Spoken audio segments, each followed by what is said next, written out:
Okay, Connor, we're here and we're just to do your D214 Support Equality and Diversity in Active Leisure and Recreation, end of Unit 1-1. It's been a stretched out unit. You haven't had to do too much work on it, but it's been obviously. You've done quite a lot of work towards it. You did your Rainbow Laces campaign. You've done the EDI, SMSC and British Values workshop. You've done a lot of work on. You've been running and managing those sessions on a Friday lunchtime, etc. And managing Harrison and Shannon as well, ensuring that our practice is always inclusive, and been ensuring that Harrison and Shannon have got their messages as well. Okay, so you spent a lot of time, you've looked at a lot of policies and procedures, Sophia, is that right?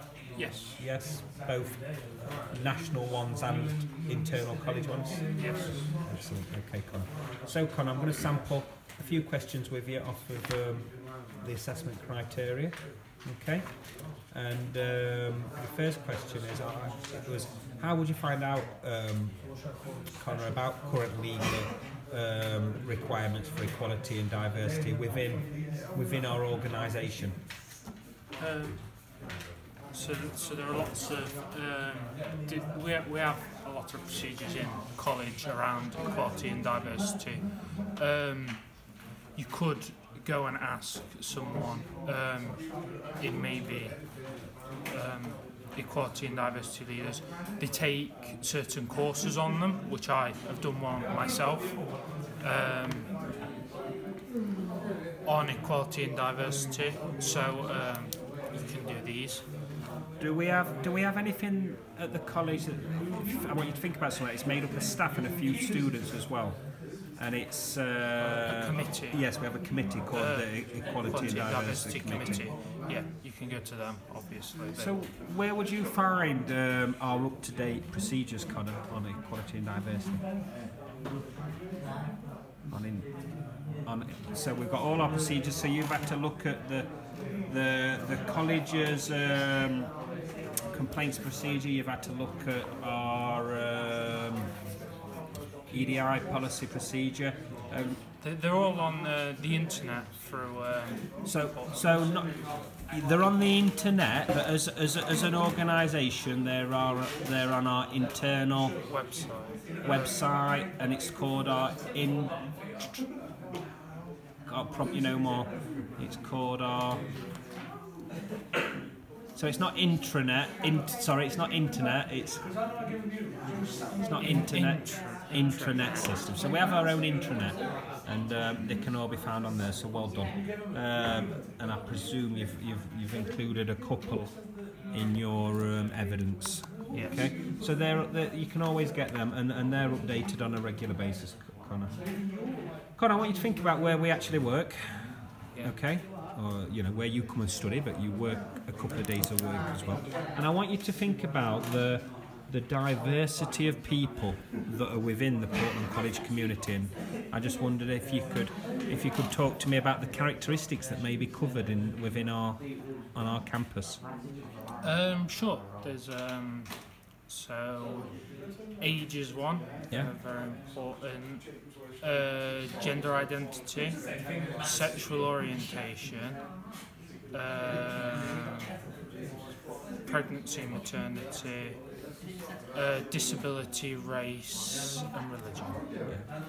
Okay, so I think in 7 or 8 you reeled off then. I'm sure you've missed one out. Yes, you have missed one out. What about if mental health? No, I mean we do look at that as well. But you've got them all rather than the one about. It used to be something as civil partnerships, but it's just one. Marriage and civil. It's just marriage now, isn't it? And obviously there's all this stuff off on honeymoons and things like that. So yeah. We have to be aware of that. So we've got a very varied diversity of people, lots of different religions, different races, different disabilities, and we're equal to everyone. We're accessible to everybody. Yes. what else could I ask you about that? So several different disabilities, and as you know, our sport is sport for all. So we wouldn't turn any of those guys, any guys who are any different to us or anything, they wouldn't be turned away. Our sessions are fully inclusive. Okay, so how do we work in a way then, Connor, that respects beliefs, needs and individual preferences? So we'd ask participants if they obviously need any anything extra from us. Any arrangements? Yeah. Maybe it's some extra time to they might need to take some meds and take time out, or maybe it's part of their religion where they have to do something at a certain time. So we try and accommodate that as much as possible, and obviously we wouldn't bring anything up. It would just be everything. Everyone is treated the same. No matter of any of those characteristics that we mentioned before. Right, thank you. Okay, so we still live in a world that where people can be cruel, nasty, horrible. You see it every day, news and TV. So how would you challenge like certain words and behaviour from either staff, from your peers, from even customers that come in? That aren't consistent with equality and diversity and yeah, so how would we, there's some name calling going on, there's some discrimination going on, how would we challenge it? We talk to them about it calmly and as professionally as possible, say that it doesn't align with our values and that it isn't acceptable in the workplace. If they then continue to do that, you then have to take it with higher up, maybe a line manager. You could go to the Equality Diversity Committee. There are lots of places in college where you can report these sorts of behaviours. Right. Thank you.